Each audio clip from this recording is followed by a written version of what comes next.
Hi everyone. Today we're going to be taking a look at a Best UP26M. This hood happens to be a 30-inch wide hood. This is an under cabinet hood. And I just want to give you some helpful hints.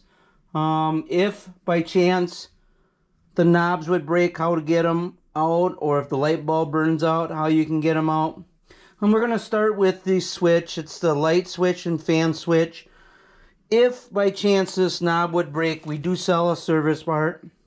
It's an SV08578 service part. The service part comes with both knobs and a little Allen wrench key.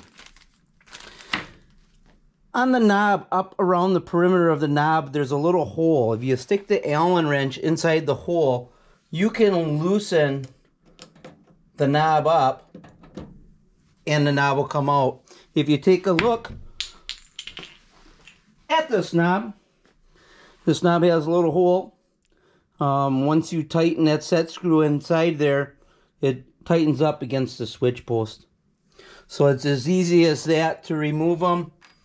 Light bulbs.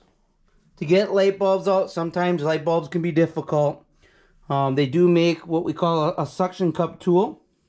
The suction cup tool's got a little handle on.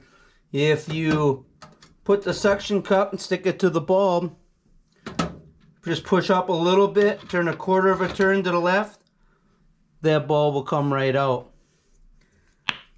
If by chance you don't have a suction cup tool handy and you need to get that bulb out, you can also do this. A lot of people have duct tape laying around. If you take just a piece of duct tape, take it off the roll, and basically just kind of stick it together and stick it on the bulb, just like so. Now you got a handle, so you can press up, turn to the left, and now that bulb will pop right out as well. So these are just a couple of helpful hints. I hope it helps. Thanks.